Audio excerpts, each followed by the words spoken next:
नमस्कार दोस्तों, stock market studies में फिर से एक बार आपको बहुत-बहुत स्वागत है। तो आप सब लोग कैसे हैं? तो फिर से मैं आज आपके लिए कुछ कंपनीज़ के डिटेल्स और इन्फॉर्मेशन आपके सामने लेके आया हूँ और आज का जो टॉपिक है, वो यहाँ पे मैं आपके साथ डिस्कशन करूँगा। तो उससे पहले चैनल को सब्सक्राइब अभी तक नहीं किया है तो कर लीजिएगा। इस तरीके से इन्फॉर्मेशन, अपडेट और न्यूज़ आपको जानना है तो साथ ही साथ आप टेलीग्राम को भी जॉइन कर सकते हैं। कोई भी स्टॉक मार्केट में कोई भी स्टॉक के ऊपर कोई भी ट्रेड आ रहा है, वो भी स्विंग ट्रेडिंग का, short term trading, intraday trading का, तो उसके लिए मैं अपडेट सबसे पहले टेलीग्राम में देता हूँ। जो मैं ट्रेड खुद लेता हूँ, वही ट्रेड मैं आपके साथ शेयर करता हूँ। तो चलो देख लेते हैं आज के स्टॉक के डिटेल्स के बारे में।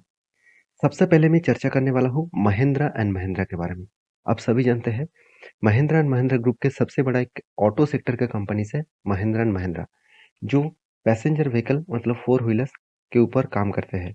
तो पैसेंजर व्हीकल इंडस्ट्रीज में जितने सारे कंपनीज हैं, उनमें से अगर किसी भी कंपनी को सबसे अगर बेस्ट लेवल में देखने को मिला अभी, वो है एमएम। क्योंकि देखिए मारुति भी अच्छा खासा काम कर रहा है, फिर भी मारुति की जो ग्रोथ है वो अभी 2018 के बाद जो क्रैश हुआ था उस रेंज को वो ब्रेक नहीं कर पाया, मगर एमएम ने क्या किया, उसको ब्रेक ब्रेक किया और एक बड़ा जर्नी यहाँ पे दिखा चुके हैं। कोविड के टाइम में इस कंपनी का प्राइस था अराउंड अराउंड 300 रुपीज के आसपास। आज कितना है, 1200 के आसपास। इसका मतलब 4 गुना रिटर्न कंपनी आपको जनरेट करके ऑलमोस्ट दे चुके हैं, और वो भी 3 साल के अंदर अंदर।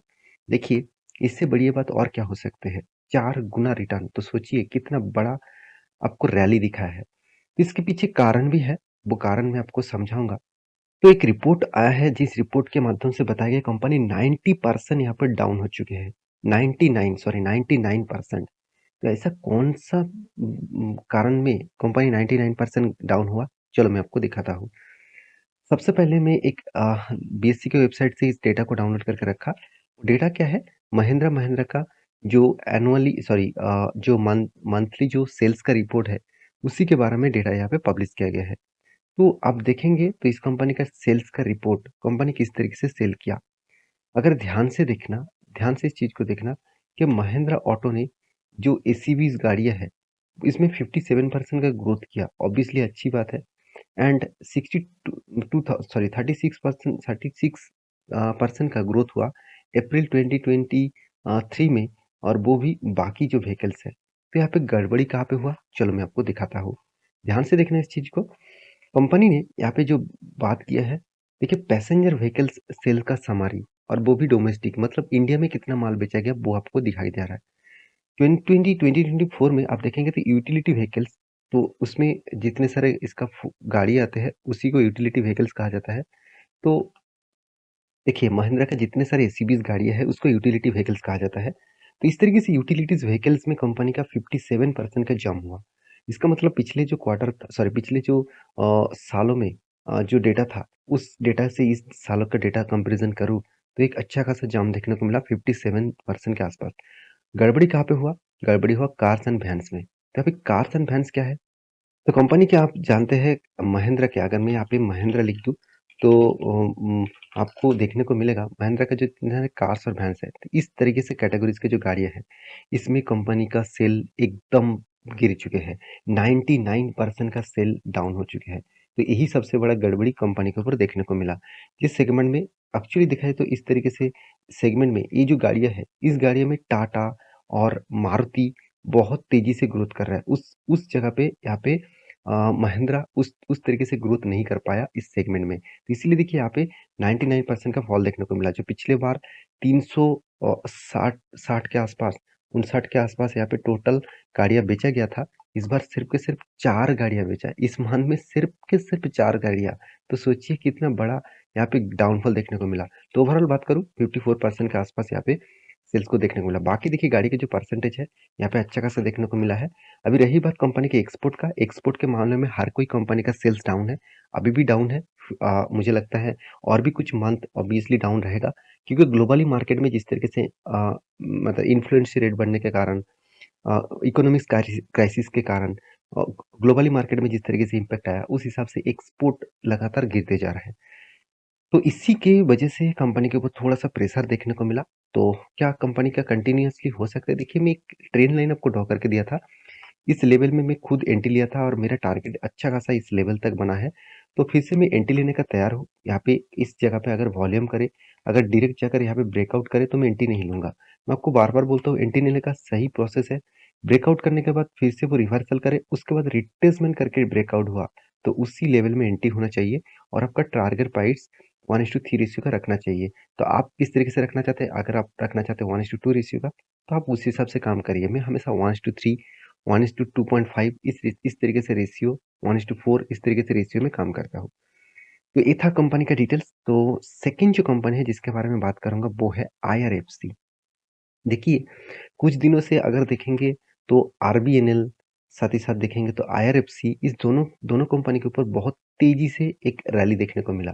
क्योंकि देखिए लगातार आरबीएनएल को प्रोजेक्ट मिला है, चाहे वो वंदे भारत ट्रेन का, चाहे वो कुछ कंस्ट्रक्शन का, चाहे वो रेल्स ट्रैक का, तो बहुत सारे कंट्रैक्ट कंपनी को मिलते जा रहे हैं। तो पिछले दिनों में भी आपको एक वीडियो बना के दिया था, वहाँ पे भी मैं आपको बताया था कि आरबीएनएल को लगातार प्रोजेक्ट मिलते जा रहा है, उसका डायरेक्टली और इनडायरेक्टली फायदा किसको होगा? आईआरएफसी को। क्योंकि देखिए फाइनेंस इंडस्ट्रीज में रेलवे गवर्नमेंट का एक ही कंपनी है, जिसके माध्यम से आपको फाइनेंस करना पड़ेगा, रेलवे को करना पड़ेगा। तो इसीलिए इस कंपनी देखिए लगातार धमाका कर रहा है, 6 मंथ में 50% तक कंपनी आपको रिटर्न दे चुके हैं। तो एक अच्छा खासा रैली कंपनी आपको दिखा चुके हैं। अगर इसका मैं चार्ट पैटर्न के ऊपर बात करूँ, तो यहाँ पे देखिए एक एंट्री लेवल, यहाँ पे शानदार लेवल में एंट्री लेवल बना था और मेरा टारगेट इस लेवल में था। ऑब्वियसली मैं पिछले दिन में टारगेट बुक कर चुका हूँ, क्योंकि कोई भी रेंज के आसपास अगर जाते हैं स्टॉक में, तो थोड़ा-सा वहाँ से रिवर्सल हो सकते हैं, थोड़ा-सा करेक्शन दिखा सकते हैं, तो मैं उससे पहले मतलब दो 2-3 रुपये से पहले ही मैं एग्ज़िट कर लेता हूँ। तो अब इसमें मुझे एक टारगेट यहाँ पे मिला, इसको मैं अपडेट आपको टेलीग्राम में भी दिया था। और अभी मुझे लगता है जिस तरीके से यहाँ पे ट्रेड बन रहा है, अगर इस लेवल को डायरेक्ट जाकर ब्रेकआउट करे, तो प्लीज़ एंट्री मत लेना। आपको लग रहा है कि ब्रेकआउट होगा तो अच्छा खासा लेवल बनेगा, बिल्कुल भी नहीं। आपको रिट्रेसमेंट देखना पड़ेगा और रिवर्सल देकर अगर ब्रेकआउट करे तो एक अच्छा खासा लेवल आपको देखने को मिल सकता है। तो रही बात इस कंपनी का फ्यूचर के बारे में, मैं बार-बार बोलता हूँ, इस कंपनी के ऊपर निवेश करके भूल जाइए, क्योंकि देखिए, ये मेरा कोई रिकमेंडेशन नहीं है। अगर आप ध्यान से इस चीज़ को देखेंगे तो आपको खुद ही पता चलेगा, जिस कंपनी का P ratio sorry current price और book value same to same है, डिविडेंड शानदार दे रहा है, पी रेशियो एकदम रीज़नेबल में है, इनकम बहुत बढ़िया है, कर्जा लेने के बाद भी कंपनी का हर पैरामीटर, कंपनी का एंटरप्राइज़ वैल्यू 4,20,000 करोड़ के आसपास है। कंपनी का पैग रेशियो बता रहा है, कंपनी का वैल्यूएशन एकदम सस्ते में है, इससे सस्ता वैल्यूएशन आपको नहीं मिलेगा। तो ये सारे पैरामीटर्स आपको यही इंडिकेट कर रहा है कि कंपनी में कितना दम है। कंपनी का देखिए ओपीएम 100% ओपीएम है। और बढ़िया चीज़ क्या हो सकता है इसके इसके अलावा?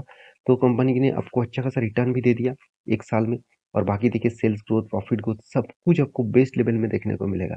मैं बार-बार आपको बोलता हूँ, बहुत सारे लोग मुझे ये भी कमेंट करते हैं, सर आप तो बोलते हैं सर कि जितने प्रॉफिट फ्रॉम ऑपरेशंस देखने को मिलता है, उससे ज़्यादा और उसके आसपास कैश फ्रॉम ऑपरेटिंग एक्टिविटी होना चाहिए। तो हाथ में कितना पैसा आ रहा है यहाँ पे नेगेटिव में। क्योंकि देखिए फाइनेंस कंपनी का फंडा यही है कि वो हाथ में हमेशा नेगेटिविटी आपको दिखा सकते हैं। तो रही बात इन्वेस्टर के पास, प्रोमोटर के पास अच्छा खासा होल्डिंग है। एफआईएस और डीएस के पास उतना ज़्यादा होल्डिंग नहीं है, पब्लिक के पास ज़्यादा होल्डिंग है। हाँ, एक बात वीकनेस है, कंपनी ओएफएस लेके आएँगे, क्योंकि कंपनी का जो होल्डिंग है 86% के आसपास है। यहाँ पे आपको कंपनी को 75% के नीचे होना चाहिए सेबी के रूल्स के हिसाब से। तो उसको जब बेचेंगे, बाकी जो शेयर अगर बेचेंगे प्रमोटर, तो ओएफएस के माध्यम से बेचेंगे तो प्राइस सस्ते में आपको मिलेगा। तो जितने सारे लोग ऊपर में बाय करके रखे, तो उसके लिए थोड़ा-सा गड़बड़ी देखने को मिल सकता है। लास्ट जो कंपनी है जिसका नाम है एल&टी माइंडट्री, मतलब एलटीआई माइंडट्री, जो एलटीआई और माइंडट्री दोनों मार्च होकर काम कर रहा है।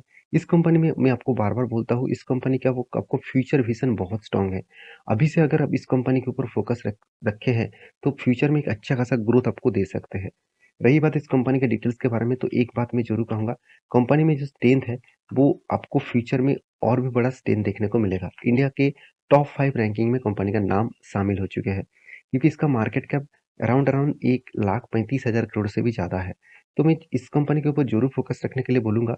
हाँ, क्वार्टरली रिज़ल्ट कंपनी ने पेश किया और आप देख सकते हैं, कंपनी का जो क्वार्टरली रिज़ल्ट है, वो यहाँ पे अच्छा खासा देखने को मिला। मैं आपको हमेशा बोलता हूँ, कंपनी के 2 तरीके से रिज़ल्ट होते हैं। एक स्टैंडअलोन रिज़ल्ट होते हैं, एक कंसोलिडेटेड रिज़ल्ट होते हैं।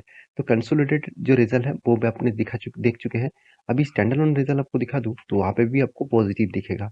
अगर स्टैंडअलोन एंड कंसोलिडेट दोनों में ही पॉजिटिव रिजल्ट देखने को मिले, तो सोचना कंपनी में दम है, क्योंकि दोनों रिजल्ट के बारे में कंसोलिडेट और स्टैंड अलोन क्या होते हैं, मैं आपको पिछले वीडियो में भी बता चुका हूँ और इस वीडियो में मैं उसके ऊपर डिस्कस नहीं करूँगा। तो ये था कुछ कंपनी के डिटेल्स। अभी माइंडट्री के बारे में बात सॉरी अ, एलटीआई माइंडट्री के बारे में बात करूँ तो कंपनी के ऊपर एक भारी गिरावट देखने को मिला। हर ऑटो सेक्टर के ऊपर गिरावट हुआ है। एक मौका और अपॉर्च्युनिटी आपको दिया जा रहा है। इस मौका और अपॉर्च्युनिटी को मत गवाइए, क्योंकि यहाँ पे एक रेजिस्टेंस कंपनी ने सपोर्ट फेस किया। मुझे लगता है सपोर्ट को रिटेस्ट करके ऊपर जा सकते हैं। अगर इस सपोर्ट को ब्रेक डाउन करे तो एक बड़ा गिरावट देखने को मिल सकता है।